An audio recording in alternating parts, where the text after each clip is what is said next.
ఇవ్వాల్సిన అవసరం ఉంటుందని వారికి కూడా తెలుసు. లెజిస్లేటివ్ మంత్రిగా కూడా పనిచేసి వారి పక్కన ఉన్న గౌరవ సభ్యులు ప్రశాంత్ రెడ్డి గారు కూడా పనిచేశారు. ఆ సందర్భాన్ని పురస్కరించుకొని ఈరోజు మాట్లాడుతాను అధ్యక్ష. I took the liberty of explaining it అధ్యక్ష. Honourable speaker sir, on behalf of honourable chief minister, I beg to move for leave to introduce the Telangana Municipalities Third Amendment Bill 2025. Motion moved. The question is that the Telangana Municipalities Third Amendment Bill 2025 be introduced. Those who are for the motion, please say ayes. Those who are against, please say no. Ayes have it, ayes have it. The motion carried and bill is introduced.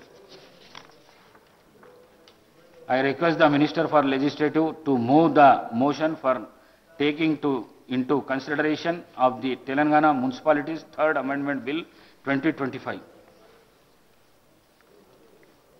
అధ్యక్ష, ఈరోజు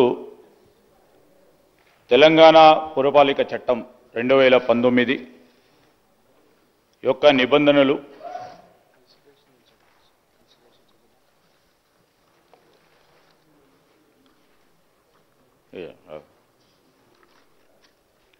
Sorry, Adhyaksha.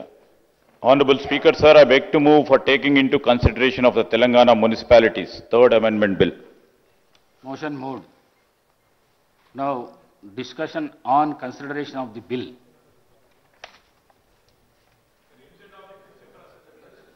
Yes, sir. అదే చెప్తాను sir, concentration తీసుకున్నాక అయ్యాను. అధ్యక్ష, ఈరోజు తెలంగాణ పురపాలిక చట్టం 2019 యొక్క నిబంధనలు, ఎన్నుకోనబడ సభ్యులు, చైర్పర్సన్లు మరియు హైదరాబాద్ మహానగర పురపాలక కార్పొరేషన్ మేయర్తో పాటు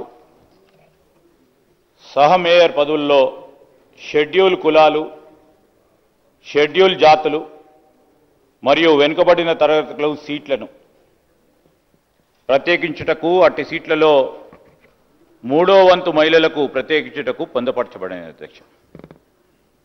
షెడ్యూల్ కులములకు మరియు షెడ్యూల్ జాతులకు రిజర్వేషన్లు వారి సంబంధిత జనాభా నిష్పత్తికి అనుగుణంగా, వెనుకబడిన తరగతులకు రిజర్వేషన్ల మొత్తం శాతం పట్టణ స్థానిక సంస్థల్లోని మొత్తం సంఖ్యలో 50% మించరాదని షరతులకు లోబడి ఉంది అధ్యక్ష. తెలంగాణ ప్రభుత్వం రాష్ట్రంలో కుటుంబాల యొక్క ప్రస్తుత పరిస్థితికి అనుగుణంగా సమగ్రమైన మరియు శాస్త్రీయమైన డేటాను సైంటిఫిక్గా పొందటానికి ఒక విశిష్టకరమైన సామాజిక, ఆర్థిక, విద్యా, ఉపాధి, రాజకీయ మరియు కుల సిపెక్ సర్వేను చేపట్టింది అధ్యక్ష.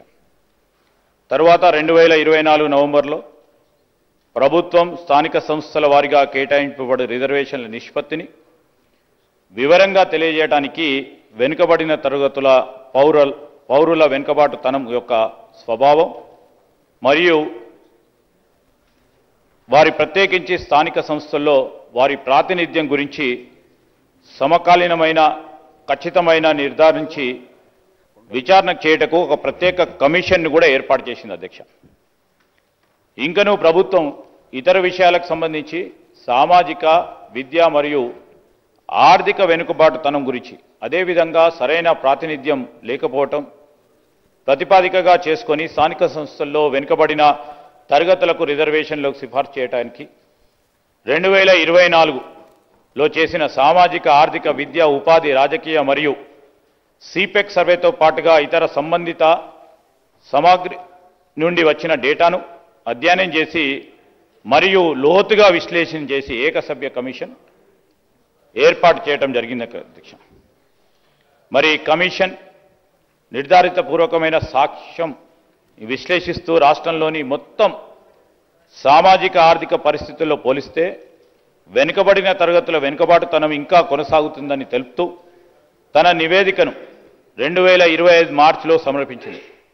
తన అనుగుణంగా కమిషన్ వెనుకబడిన తరగతులకు విద్య, ఉపాధి మరియు ప్రత్యేకించి స్థానిక సంస్థల్లో రాజకీయ ప్రాతినిధ్యం గురించి 42% రిజర్వేషన్కు సిఫార్సు చేసింది అధ్యక్ష.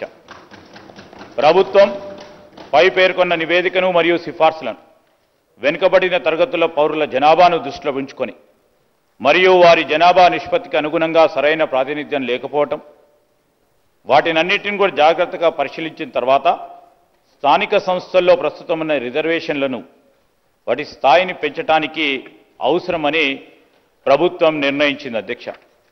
భారత రాజ్యాంగంలోని ఆర్టికల్ 243వ యొక్క క్లాస్ 6 ప్రభుత్వానికి వెనుకబడిన తరగతుల పౌరులకు అనుకూలంగా ఏదైనా పురపాలికల్లో ఏవైనా సీట్లు లేక పురపాలికలలో చైర్పర్సన్లు పదవులు ప్రత్యేకించి నిబంధనలు చేయడానికి వీలు సంకల్పిస్తోంది అధ్యక్ష. పై తెలిపిన లక్ష్యాన్ని ముందుకు తీసుకెళ్లడానికి ప్రభుత్వం తెలంగాణ పురపాలికల చట్టం 2019ని తగు విధంగా సవరించడానికి నిర్ణయించింది అధ్యక్ష. ప్రతిపాదిక సవరణ వెనుకబడిన తరగతులకు అనుగుణంగా పట్టణ స్థానిక సంస్థలైన పురపాలికలో ఎన్నుకోబడ్డ సభ్యులు చైర్పర్సన్లు మరియు పురపాలక కార్పొరేషన్లోని మేయర్ సీట్ల రిజర్వేషన్ల స్థాయిని సముచితంగా కల్పించడానికి రాష్ట్ర ప్రభుత్వం వీలు కల్పిస్తూ ఈ బిల్లుపై నిర్ణయం విషయంలో అమలు చేయడానికి మరి ఉద్దేశించబడ్డది అధ్యక్ష. ఈరోజు అధ్యక్ష ఎప్పుడు లేని విధంగా ఏ రాష్ట్రంలో కూడా తీసుకొని ఒక విప్లవాత్మకమైన ఒక నిర్ణయం ప్రభుత్వం బలహీన వర్గాలకు సంబంధించి మరి ఏ ప్రభుత్వం చేయలేని ఎప్పుడు ఎక్కడ కని విని ఎరగని రీతిలో సైంటిఫిక్ డేటాను సమీకరించడం ప్లానింగ్ కమిషను ఓ పక్షాన అదేవిధంగా బలహీన వర్గాలకు సంబంధించిన డిపార్ట్మెంట్ ఇంకో పక్షాన రాష్ట్ర ప్రభుత్వం ముఖ్యమంత్రి రేవంత్ రెడ్డి గారి ఆధ్వర్యంలో ఈరోజు రాష్ట్ర ప్రజలకు మేము ఇచ్చిన హామీ మేరకు 42% ఓబీసీలకు రిజర్వేషన్ కల్పించాలనే ఆలోచనతో పాటు ఆచరణలో పెట్టాలని ఒక సంకల్పిత భావంతో మేము ఈరోజు మరి బిల్లు రూపేణ 42% మున్సిపల్ పరిధిలో ఉన్న స్థానిక సంస్థల్లో అన్నిట్లో కూడా 42% రిజర్వేషన్ని అమలు చేయాలని మేము మా ప్రభుత్వం రాకముందు కాంగ్రెస్ పార్టీకి సంబంధించి ఆ రోజు ప్రజలకు ఇచ్చిన హామీ మేరకు ఈరోజు బిల్లు రూపంలో మేము ప్రవేశపెడతా ఉన్నాం అధ్యక్ష. ఈరోజు మేము ప్రవేశపెడతా ఉన్న బిల్లు ఆషామాషిది కాదు అధ్యక్ష. సంవత్సర కాలం పాటు బలహీన వర్గాలకు సంబంధించిన వారి ఆర్థిక పరిస్థితులు, బలహీన వర్గాలకు సంబంధించిన సామాజిక పరిస్థితులు, బలహీన వర్గాలకు సంబంధించిన విద్యకు సంబంధించిన పరిస్థితులు, ఈరోజు బలహీన వర్గాలకు సంబంధించి ప్రత్యేకంగా రాజకీయ ప్రాతినిధ్యం కల్పించాలనే ఉద్దేశంతో రాష్ట్ర ప్రభుత్వానికి సంబంధించిన అధికారులు, వివిధ స్థాయిలో ఉన్న అధికారులు ప్రతి ఇంటి గడపను ఈరోజు పోయి వారి డేటాను సేకరించడం, వారి విషయ సేకరించడం అంటే చిన్న పని కాదు అధ్యక్ష. ఏదో ఆషామాషిగా చేసి మేము సర్వే చేశాం, దాన్ని ఉపయోగించుకోవాలని చేయలేదు. ఈరోజు తరతరాలుగా బలహీన వర్గాలకు సంబంధించిన అభ్యున్నతి, వారి అభివృద్ధికి సంబంధించి ఎన్ని ఇబ్బందులు వచ్చినా ముందుకు పోవాలనే ఒక నిర్ణయంతో ముఖ్యమంత్రి గారు, అదేవిధంగా మా కేబినెట్కి సంబంధించిన సహచరులు, ఈరోజు ప్రభుత్వం పరంగా మా నాయకుడు ఈ రాహుల్ గాంధీ గారి నిర్ణయం యావత్ దేశంలోనే బలహీన వర్గాలకు సంబంధించి 42% రిజర్వేషన్ అమలు చేసి తీరుతాము అని చెప్పిన మాటకు అనుగుణంగా ఈరోజు మేము ఈ విధమైన ఒక నిర్ణయం చేసి బిల్లు రూపేణ ప్రవేశపెడతా ఉన్నాం.